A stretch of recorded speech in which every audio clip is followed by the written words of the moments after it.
welcome to the Sugar and Spikes podcast, a podcast for entrepreneurs, side hustlers, and anyone ready to uplevel their career in their own damn way. I'm Des. I'm a life coach for women who get that having it all sometimes means having to balance the good and the bad, the sugar and the spikes, and all the in-between. And I'm Tammy. I'm a therapist, and I'm all about helping as many people as possible to build awareness and make meaningful changes in their lives. I'm also dedicated to diversity and inclusion and increasing access to mental health care. Between the two of us, we have 4 master's degrees and thousands of hours helping people develop balance, confidence, and clarity on their terms. So let's get started.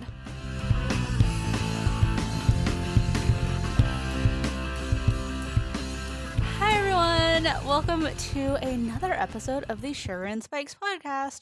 I'm Des. And I'm Tammy. And today we have a guest who I've been trying to rope on this show for ever since we started the show. Finally here with us.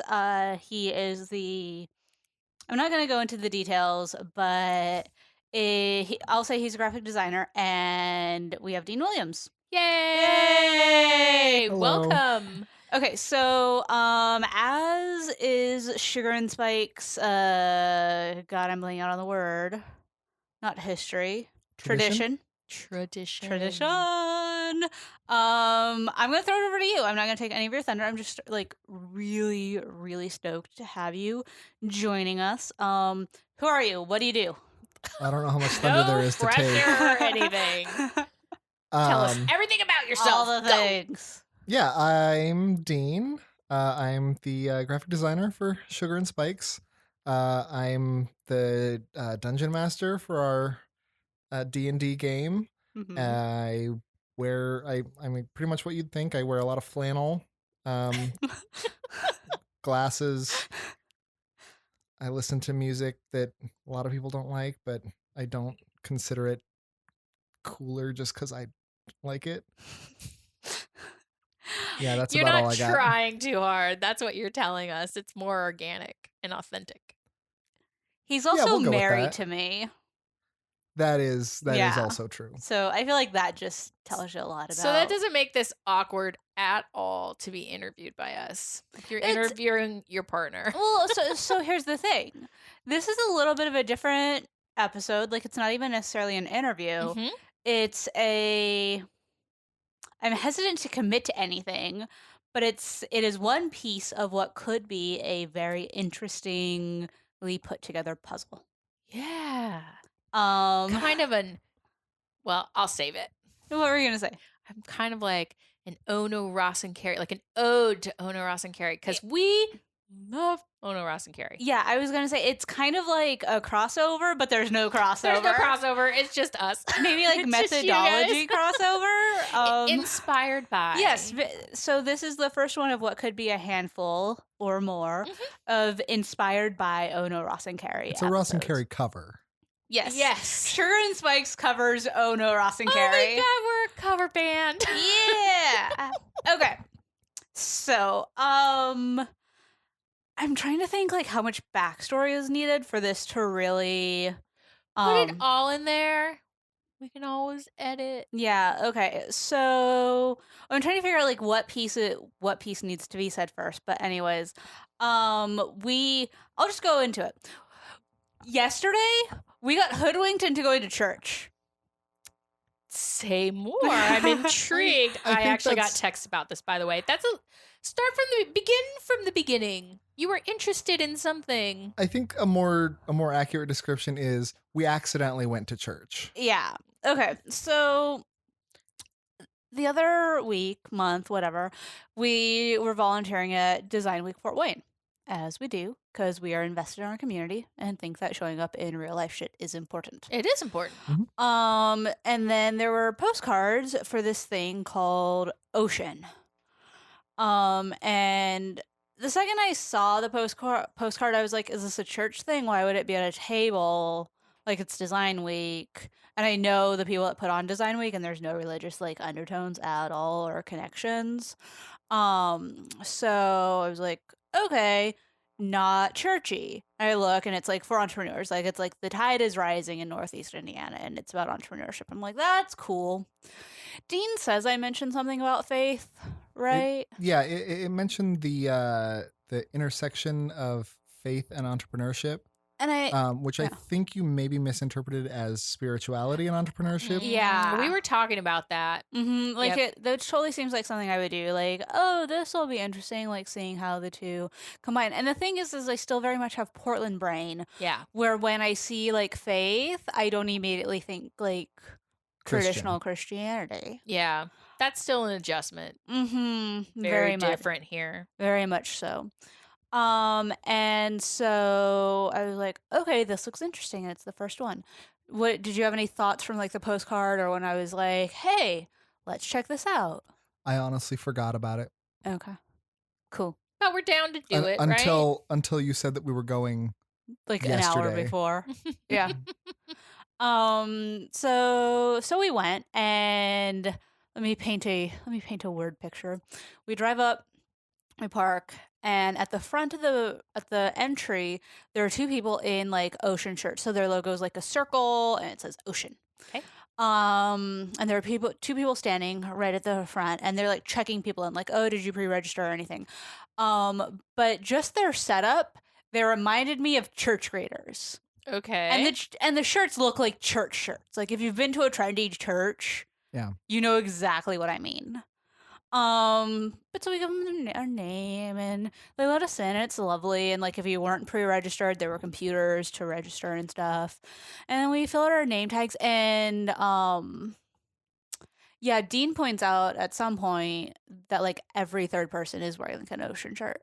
yeah. It was probably I'd say it was 20 or 30% of the people there were wearing the shirt. So members Affiliates of the organization, or like they were involved. It's a very new to Indiana.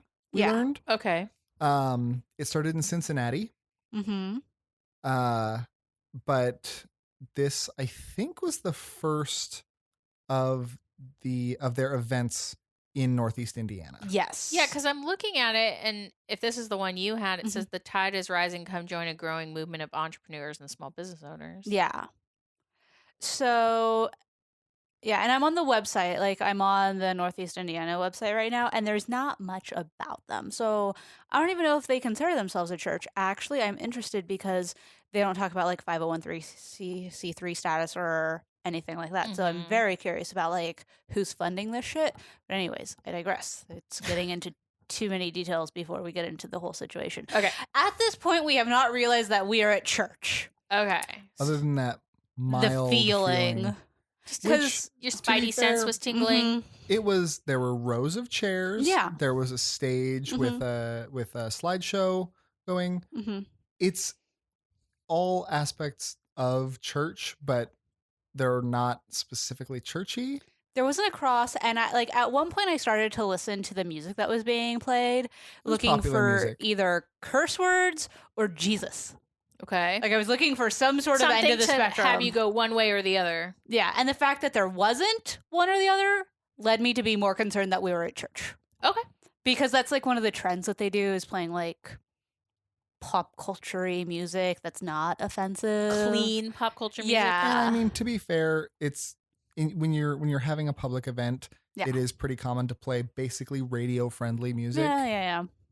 So, in other words, nothing that would kind of tip you off. Yeah. Because it's common and kind of typical, and it's common and typical in that setting, too. Yeah, and I think the only reason we were picking up on it is because Dean and I are both very much church kids. Yeah. We both grew up in church. Yeah. So, like, if I had been there, I probably would have been like, I don't know what you're talking about. This seems fine to me. Like, what's going on? Okay. This is an event. Okay. And there's like food laid out and stuff, and like really good food. Nothing gluten free and nothing dairy free. Oh, So That's true. like they had 4 different sandwiches. They were all covered in cheese. ugh, and they had potatoes. that's so unfortunate. They had They had baked potatoes, but they were covered in stuffed with cheese. cheese.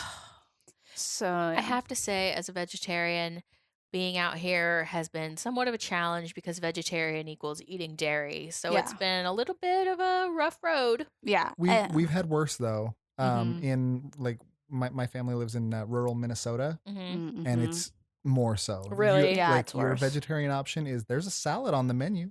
Mm. Like a side salad. We have this nice side A salad. side salad. We have a nice side salad, yeah. Oh. If you're looking for a vegetarian option, we've got got this side salad. It's from a local farm. Side salad and some fries. Yeah. So we got snacks. Like there was crudité, so Okay. it's fine. Okay. But then, so you got a drink ticket, which was kind of cool. Except, continuing on with the not super gluten-free friendly, all it was beer. Oh. They had beers. They had sodas. Yeah, But that's not alcohol. If I'm drinking my sugar needs to affect me. It's my general rule in life. All right. I love a good like a craft root beer, but I can understand. Oh, those are good. I'll do like a craft cola when I'm having a nice like bespoke sandwich outside on a summer day. Well, Like, and it has to be also, very specific. like beer isn't gluten free, so it's not Yeah. even like a gluten free option. If Yeah. you want something alcoholic and that's all they have, like, what are you gonna do? Yeah, so that was mildly unfortunate, and at that time I had resigned myself to no beer. So Dean got his beer, we go sit down, and I start to notice all the people in the ocean shirts are going around making small talk with other people. So I'm like, church greeters. Like as soon as we sit down and kind of get a real lay of the land and start kind of like observing, it becomes very much a hot topic. And I mean, it was like part of what it was advertised as was a networking event. So people greeting other people, starting networking does like I still wasn't convinced Yeah. because it's a networking event. Of course they're gonna socialize. Right. Yeah, I think like a part of my initial gut response comes from doing so many events at Saddleback. For those of you that are listening, if you don't know, if you're not church kids, Saddleback is like the second largest church in the country. When I left 10 years ago, we had 25,000 members. Whoa. The guy who started it was Rick Warren, Yeah. who wrote Purpose Driven Life, Mm-hmm. which you may not have heard of it, but it's I haven't. It's like, I think it's the most sold like nonfiction book aside from the Bible. Oh, really? It was very popular even among I feel like it was very popular among less than devout people. Is it for- like a for lack of a better self-help term. book? Very much Kind of, so. yeah. Oh, okay. It's So, a like- devotional. Oh, Yeah. which you had to teach me what those were. Yeah. Okay. So it Yeah, In- you're gonna hear a lot of you'll probably hear a lot of terms today that you may not have heard. Well, I'm hoping. There's a lot of church lingo. yeah. But having moved out here, Mhm. I think I've had to come to you many times and be like, I don't know What's what this this? is. I need to know. So Purpose Driven Life was released in 2002. By 2007, it had sold over 30 million copies. Whoa. It was on the New York Times bestseller list for over 90 weeks. Wow. Okay. So this is like and- a big deal. And they turned it into a whole brand, and now they're like purpose driven churches and things like that. Oh, okay. Isn't the I believe it's Purpose Driven Ministries is Yeah. that's the company. I think For lack Saddleback of a- Ministry, that's the like in general, organization. still does it, and then there's like a DBA as purpose driven. They also like Purpose Driven also owns Youth Specialties, which is like the biggest producer of like youth ministry tools and stuff. Yeah. And a lot of huge connection with Zondervan, which is the Christian version of Hay House. So Okay. yeah, all this stuff. So I come from Wait, things what? we Hay- learn. Hay House? Hay House. They're the ones that signed Gabrielle Bernstein and all these like super Oh, white okay. spiritual people. I still don't know Super it, but white okay. and privileged Yeah. people. Definitely know Zondervan more than Hay House Yeah. if that says anything about my history. So yeah, And I know neither, which says a lot about my history. and here I am on the internet, just like And you doing knowing all the days. things. But so when I was at Saddleback, I was doing all the events. Like I spoke at a lot of events, and I was on the leadership committee for all the events, and like I was in it so much that I was often I was in Coto de Caza, which is where Rick Warren lives, which is also where they film Real Housewives of Orange County back in the day. Yeah. Okay. Like hanging out at like, not gonna get like much specific, but a lot of like leadership staff houses and stuff like that. So yeah, watching this event unfold, my whole point, watching this event unfold, I was like, this is the thing. This is very much the thing. And I was talking with Dean. I was like, that's the pastor, and that's like total chick pastor. Were you hearing in your head just alert, alert, go back, kind of danger, danger? And at one point, we very nearly more got likely up. in her head she was hearing Lifehouse Yeah. playing. Yeah. Stephen Curtis Chapman. Hanging by a moment. I was hanging by a moment. Coldplay. A lot of Coldplay going on in the back of my head. Anyways, at one point we almost got up. We almost left. Right? Yeah, I did definitely feel a little uncomfortable. Not because of anything they did, but because I never, like, deep dark secret, I never felt comfortable in church, even when I was like deep in it. Church is uncomfortable. Like, it's this whole other thing. Like another world. Yeah. Like a whole different set of cultural expectations, of like requirements. And the worst is like, we're so open and we have no expectations or requirements, but there's like, they're so unspoken and defined. So no, that's totally fair. So why didn't you leave? What made you stay? I like the entrepreneurship thing. Morbid curiosity. Yeah, I was curious. And also I was like, how right am I? So you were like, I want to see this through. Yeah. Okay. Well, we were there and I put makeup on, so it was like a thing. You were out of the house, you were just gonna okay. Yeah, once Des has makeup on, then if she goes out of the house, she's staying out. She's going to get her money's worth. Yeah. Fair enough. So then the guy starts, and again, like, I can't explain it, but it's so much a mirror of a church service in that, like, there's always one guy that goes up and kind of warms up the crowd. The MC. Yeah. Which he was, the MC. Totally. But it's very much there's always an MC. But he had that tone of voice. Too. Yeah. Like that churchy tone of voice. We're like, hi, everybody. He also had sparkly anime eyes. It was really uncomfortable. I like big eyes. Oh my god, it was so uncomfortable. I was uncomfortable and a little aroused. Here, the video doesn't quite capture it, but is that the guy? He looks a little bit like Will Wheaton with sparkly anime eyes. Kinda. Yeah, okay. So I'm getting a flavor and a tone here. So he's doing his thing. And then at one point mentions this, like, where faith and entrepreneurship like intersect. And up until that point, I did not remember seeing anything about faith. But again, just maybe blocked it out. I don't know. But so like it's unclear, but in any case, you did not make that connection before he said that. Yeah. Okay. So like my bad, right? Like maybe I shouldn't have been caught as off guard as I was. So I'm like, my spidey senses go like increase. I'm like, fuck, we're at church. And Dean does like the husband thing where he's like, no, just hold on. He's like, let's give it a minute. Yeah. We'll see. Let's see how it goes. Yeah. You have a much calmer, more reasonable, like, let's be flexible and see what happens. I try to be. Like the voice of reason. Yeah. And I'm just like, but I think it all really solidified when he was introducing the speakers. He was like, they're all it was one specific speaker. He was introducing like the pastor. He was talking about like, just, we have great speakers for tonight. They're all great speakers. They're all big entrepreneurs. And most importantly, they're all Christ followers. If we could recreate what my body and eyes did in that moment.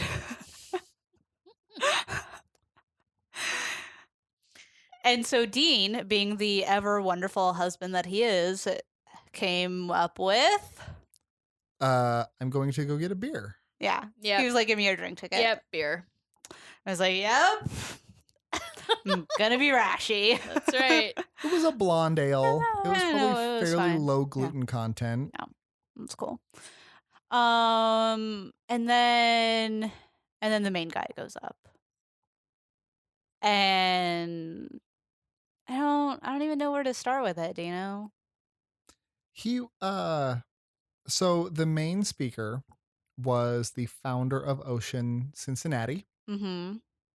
Um seemed like a really nice guy. Yeah.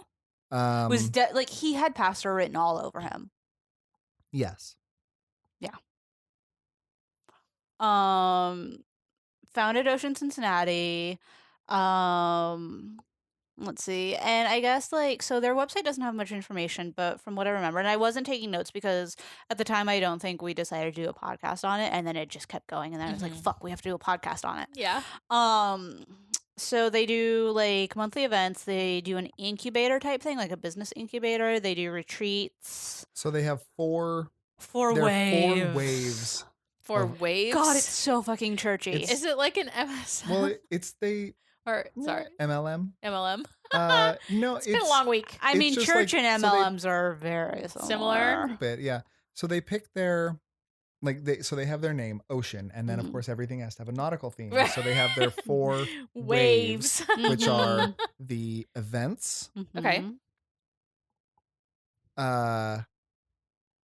boot camp, Yeah. which was I think like a 6-week Yeah. conferences, Mhm. and their accelerator, which That is doesn't sound very like that doesn't have a nautical theme. no. So Well, I an mean, accelerator is a accelerator's business term. Yeah, that's a okay. standard thing. Basically, an accelerator is they like you come in. It's kind of like it's what 3 months I think they said theirs was 6 Yeah. months. It's like grad school on steroids without any degree. Okay. Yeah, you okay. have you get I got ya. you Yeah. get teaching and mentorship from business people, and they sometimes will like it's. Have you watched Silicon Valley at all? No. Okay. So there can be funding involved, and then a lot of times what happens with accelerators is like if there's funding involved in getting it up and running, then they get a percentage back. Okay. So like they Yeah. nurture you, send you off, and then they get finances Yeah, coming back. they help you like grow and kind of they give you their knowledge and sometimes funding, and then they get a stake in the Okay. company. That makes total sense. Yeah. No, Yeah. it's Definitely a super viable. Yeah. I mean, I think I don't know. I haven't studied economics. I don't know if it's a good thing ultimately for business or not, but I assume it is. So he was talking about that, and I'm trying to think of the pieces that like really stood out because oh boy, were there. He did have a slide. Well, okay, before we get to like him speaking, actually we skipped one thing that also like was a what did we get ourselves into?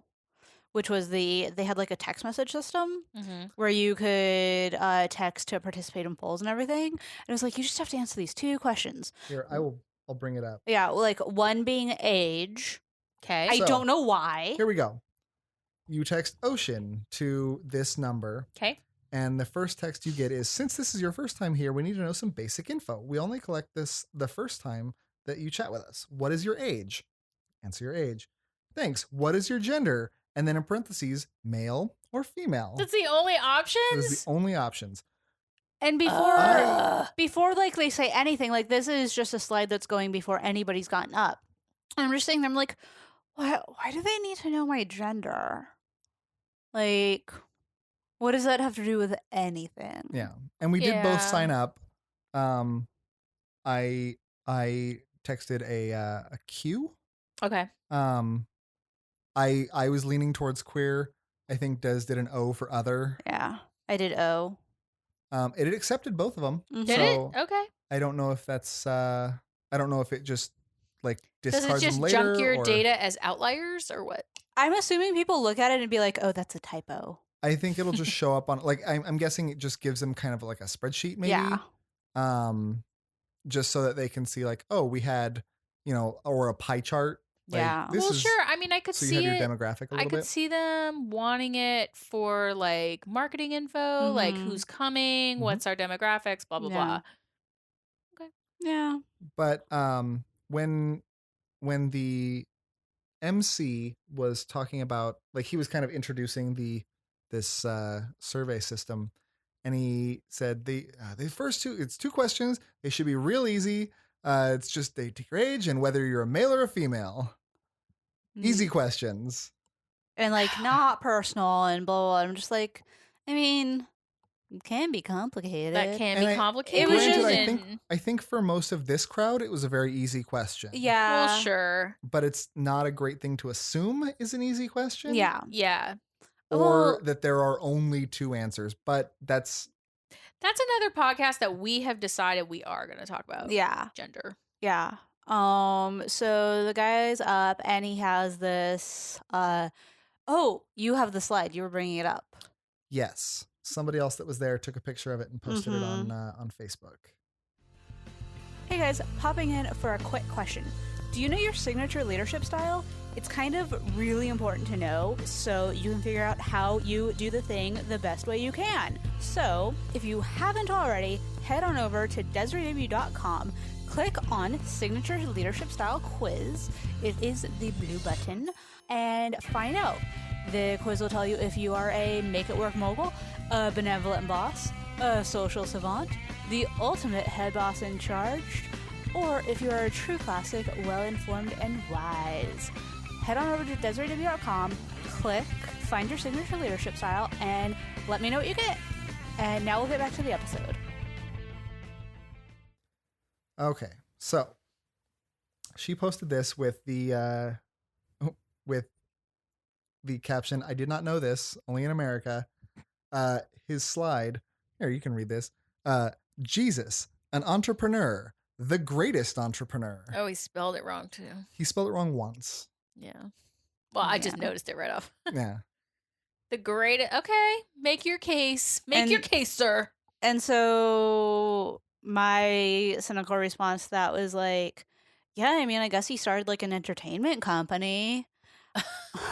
He did start a very successful, like very financially successful organization. Yeah. Fair. Yeah. Also, if you want to talk the greatest showman, the Christ. So then that was just kind of like, that was the point where I just kind of like settled in, had my beer, and was concerned that I was not going to have enough beer. And then he went in, Which I know for a fact you didn't. He started going into slides and stats about entrepreneurship.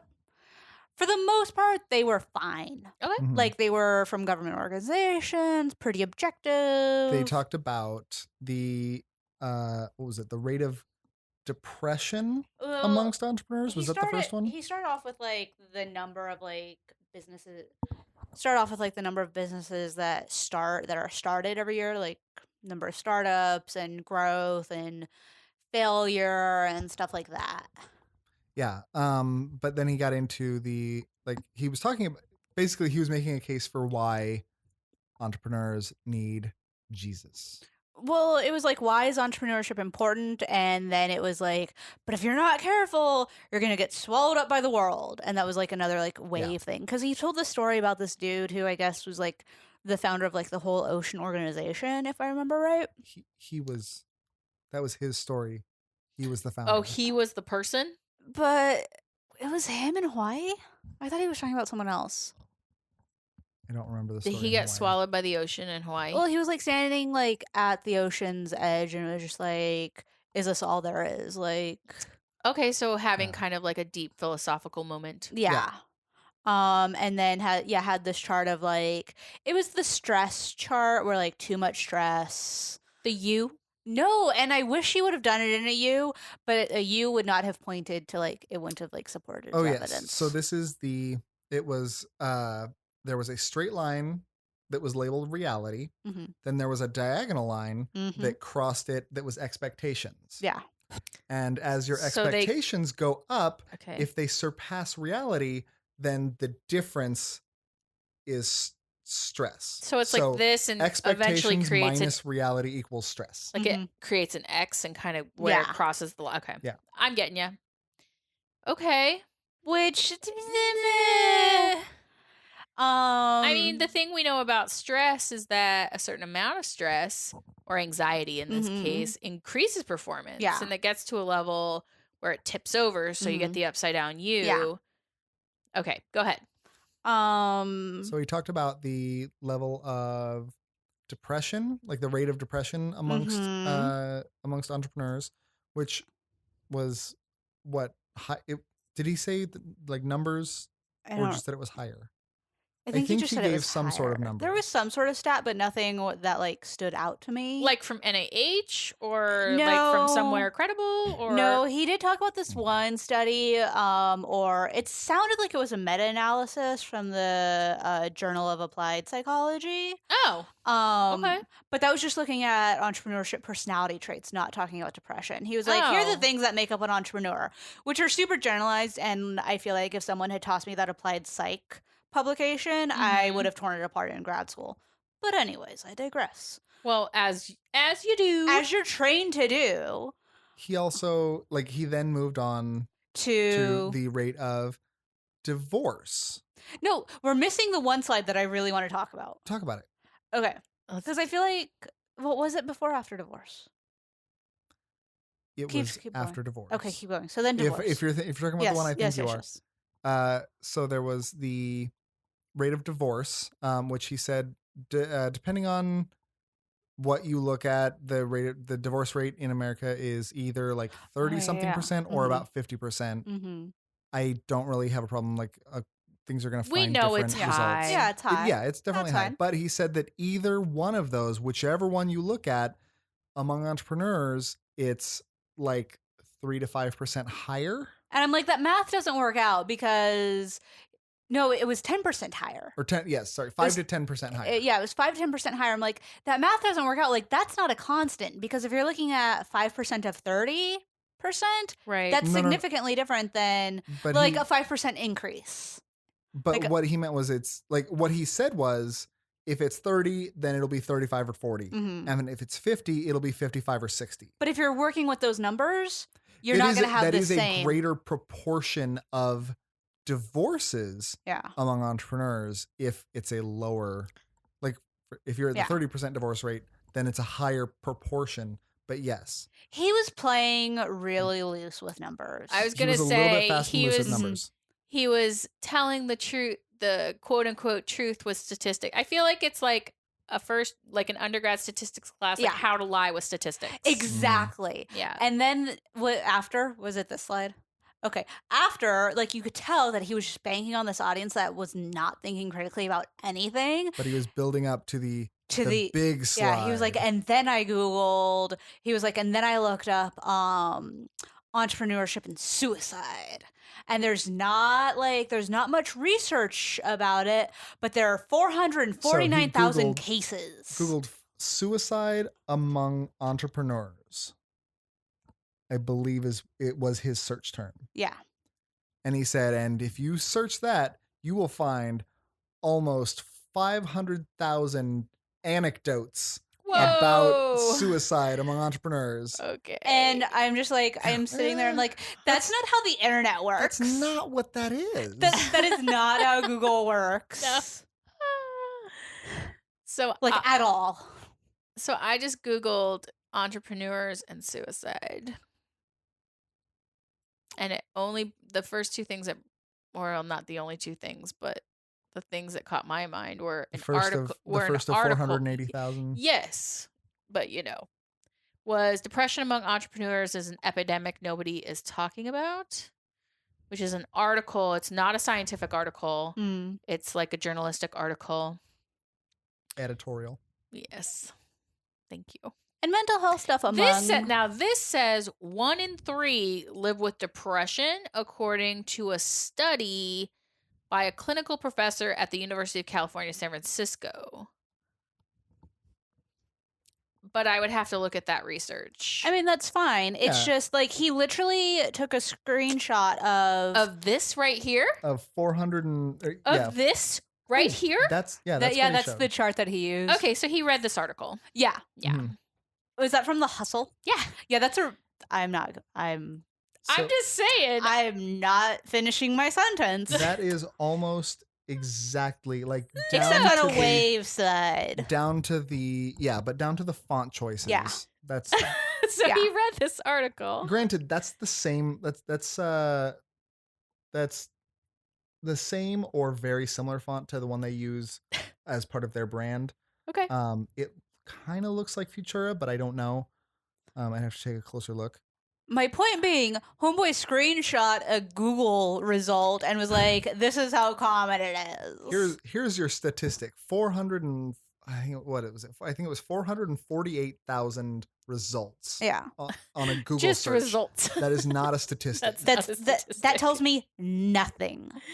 And the thing is that they do cite science, I say in quotes in here, but without looking at the article and how the study was set up and what the strengths and weaknesses of the study are, it's impossible to say whether this is legitimate and valid. Well, and here's the thing, even with their sources, like, speaking from experience, like, it's not super hard to be a source on, like, a site like that. Yeah. Like, I connected with WebMD about pets and depression, and that's not my specialty at all. Yeah. And I'm quoted as a source. Like, I mean, it's very gray and very loose.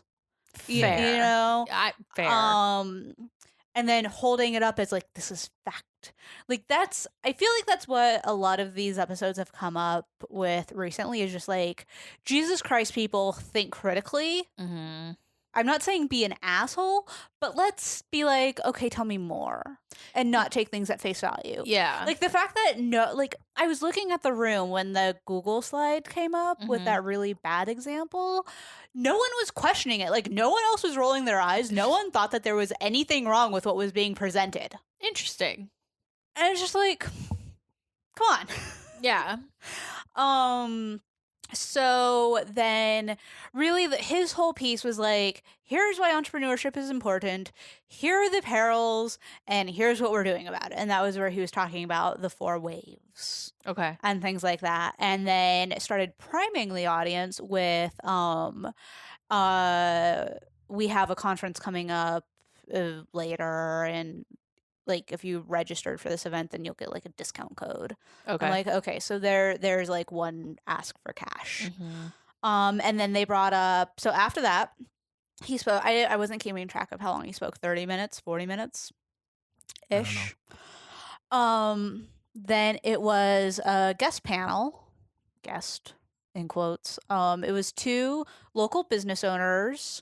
One guy is the owner of Windsor Homes, so the building company. Oh, okay. And one guy's like launching an e-learning app. Okay. Which sounded really cool. Yeah, sounded cool. And they were being the panel was led by Sue's something. I forgot her name. But the funny thing is she was totally the chick that I called out as like chick pastor. Okay. And I mean, I actually have almost nothing to critique about the panel. Do you know? No. There were a couple audio issues, but Audio issues. I think so. The guy who owns Windsor Homes was actually talking about his time during the Great Recession. Oh. And how he kept his business afloat, and like the tough choices that needed to be made and all of that stuff. I love panels. Can I just say? Yeah. I really like them. And it, like, what I like about panels is it's laid out as, here's my experience. Mm-hmm. But I think there's so much to learn from like anecdotal evidence aside. I mean, for me as a therapist, I find so much value in understanding people and where they're coming from and their point of view and their experience. And so for me, I really particularly like panels because I get to hear this diversity of points of view and how people have dealt with similar problems that I really appreciate. Yeah, no, like the general panels were really good.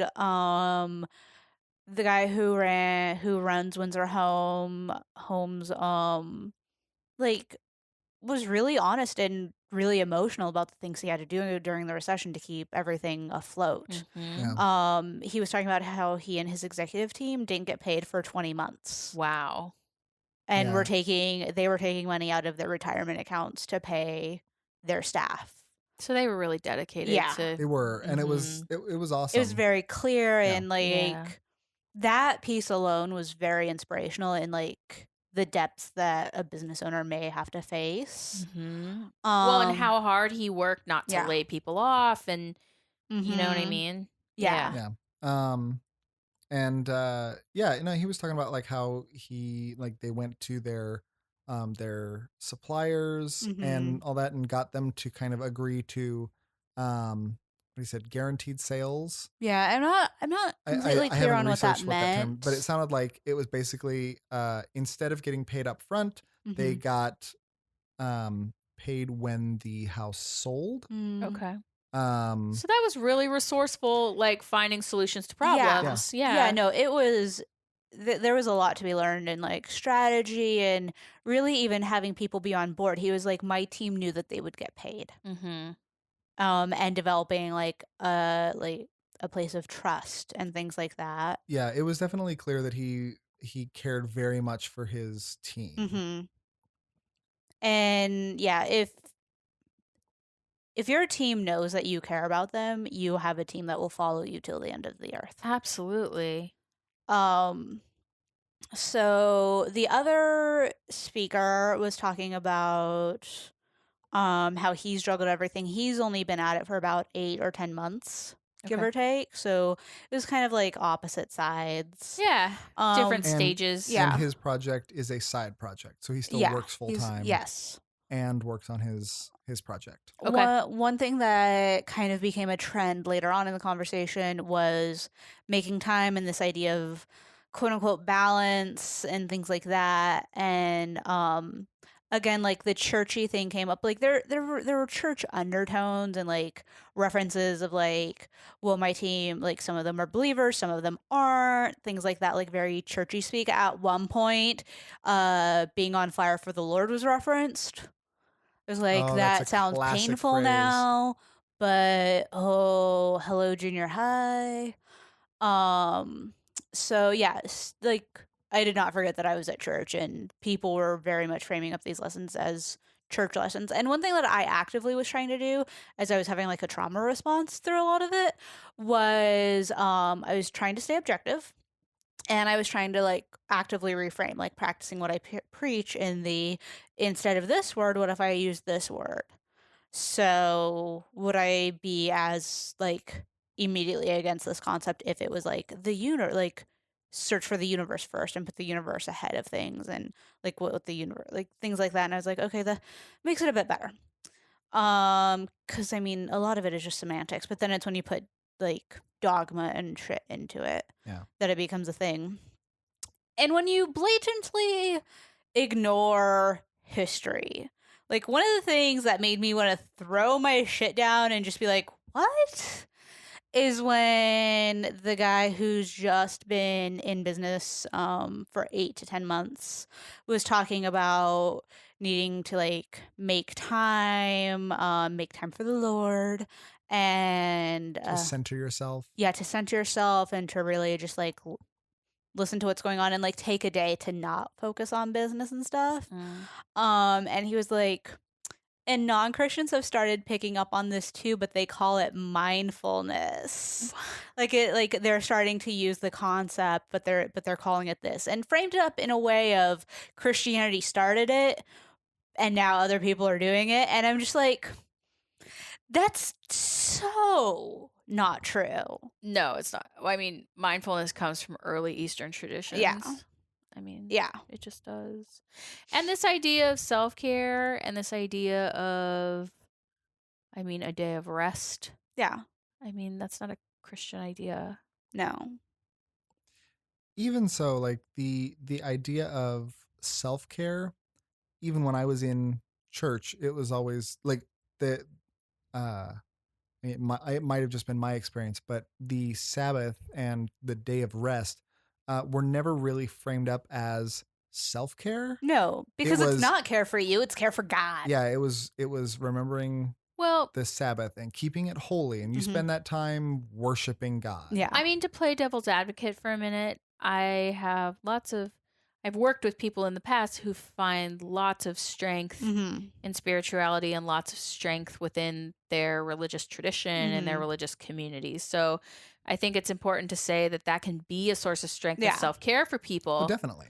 But not obviously not everybody. Yeah. But And that's true. Yeah. Like I've had those experiences. Like that can be really like nurturing and like rejuvenating yeah. for people to go to church. Mhm. It just can be, not for everybody, Right. right? If it's not your choice and that's not something that not the place where you find kind of sanctuary, then it's probably not what would be recommended in terms of self-care. Yeah. Yeah. So Sorry. No, Just to throw no. something else in there. That's a really good point. Yeah. Mhm. So then they finished up and yeah, we bolted. I got out of there as fast as I could. We went over to the bar Yep. and Did some immediately self-care. had a I drink. did some self-care. The thing is like I wish that we had been taking notes, but we weren't planning on doing a podcast. But there were just so many points where there were very clearly Christian undertones, which like if you're going to be a Christian like thing, Mm-hmm. frame it the fuck up like that. Sure. Yeah. Like be upfront, be honest.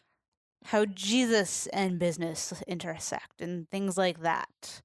And also I'm like, if I was gonna go to church, at least do some worship and like at the front so I could like hear some mediocre music. Like, I don't know.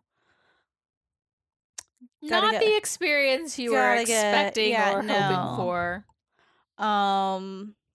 And then after we were able to catch our breaths, we've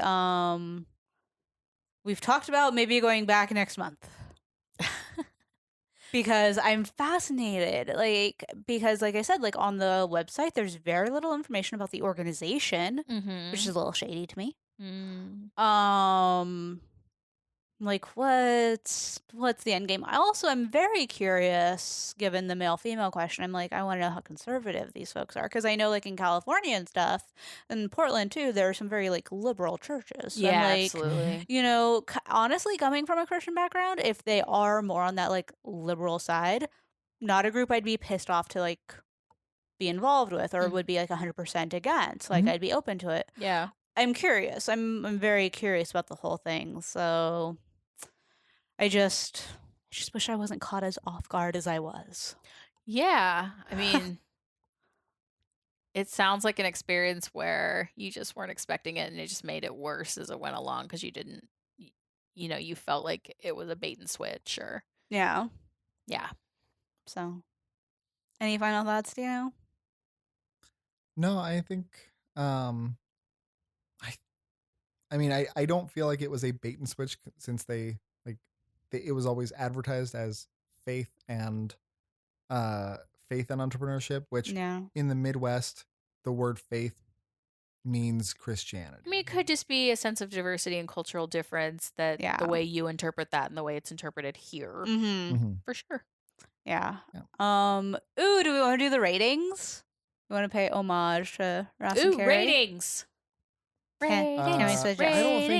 I don't think their rating system is really. You can do any rating system you want. It's a cover. On a scale. Oh, also, while we were talking about the Ono Ross and Carrie mashup, there were no hot drinks.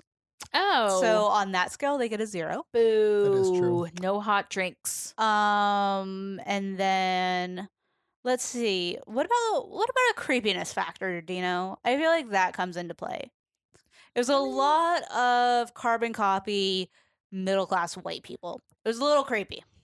I mean, I didn't feel really creeped out, but I'm also a middle class white person. Yeah. So it is not something that I have been raised to be uncomfortable around. So I'm gonna give it like a kind of creepy thing, because like there's is eerie how similar it was to church. Yeah. I mean, so the parallels were definitely there. Yeah. Yeah. given the it definitely was a lot of white people. Given that it is in it like the location was in one of the most diverse neighborhoods Yeah. in Indiana. Well, and that was really interesting. Well, and there actually is a lot of diversity here in the city. Yeah. Yeah. Well, it's so the location was about 5 minutes away from here. Yeah. And our neighborhood and the neighborhood that this location was in are. It's in the 07. I know. So, yeah. Well, no, I know that our neighborhood and I think maybe it was the neighborhood to the north of ours are the two most diverse neighborhoods in Indiana. Oh, in terms of like groups living together by every metric.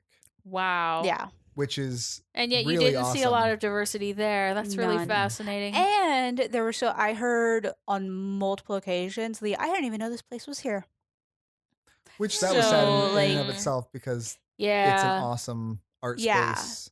And like people they've had some great things there. Yeah, for sure. And like people like didn't know about like Bravas and things like that. And it's just like Bravas. Guys. Oh, that place. You guys come on. are amazing. Yeah, it's next door to Bravas. Okay. So yeah, it was surreal. Maybe not even necessarily creepy, but it was surreal. And then I'll give it that, yes. You know what about a pseudoscience rating? Because I feel like there was definitely some like. I mean, what about pseudomaths? Yeah, it definitely. They definitely kind pseudo statistics. Pulled numbers that sounded like. I mean, they were in fact numbers. It was exactly what Tammy said. It was everything not to do to make numbers work for you. Yeah. Like it's all those how-to examples in statistics 1 and 2. Borderline unethical. Okay. Like not what they did exactly, but like the style in which were things that we were taught were borderline unethical. Or maybe just uninformed. Yeah. I mean, I like to assume good intentions. I don't get the idea that he was maybe trying to intentionally mislead. But if he read this article and just took what he read from this article and took that as like a valid source to pull data from, then he thinks he's giving valid statistics. Yeah. You know? Which that's a whole other conversation if you're looking at like modern day information and not pulling it apart, but you go into like hermeneutics and everything for reading the Bible and looking back at like the sourcing there, but you're not willing to like, come on. Okay, that's fair. Anyways, like an odd dichotomy there. Yeah, like if you're willing to accept this, but you're going to like dive into this and come up with reasons why it's still like solid footing. Like, anyways, I feel ya. All right, that's it for this episode. Thanks to our guests. Thank you. And anytime. We will very likely be at it next month. I think it'll be interesting. A follow-up. Follow-up. Well, these things are happening monthly, so maybe it'll be a standard thing. Oh, maybe I'll come to one. Yeah. It'll be good. Okay. We'll talk to you guys later. Bye, friends. Bye. All right, that wraps up another episode of the Sugar and Spikes podcast. Thanks so much for listening, and if you want to keep up with all of my fun day-to-day shenanigans, then go ahead and follow me across all the social media. I am at DezWMsMBA, so DezWMsMBA. I'm talking Facebook, Twitter, Instagram. I'm everywhere. My Insta stories are so good. Also, if you like what we're doing, if you're kind of mediocre about what we're doing, any of that stuff, please leave a review, share it with someone. If you don't like us, but maybe you know someone that may like us, share it with them. Leave a review, comment, all that fun stuff on iTunes. And also, I would like to thank Forget the Whale for use of their song Move Along as our theme music. And if you haven't already, then go to DesireeW.com, find your legendary leadership style, and let me know what it is, because I'm dying to know. And remember to stay unavailable for fuckery.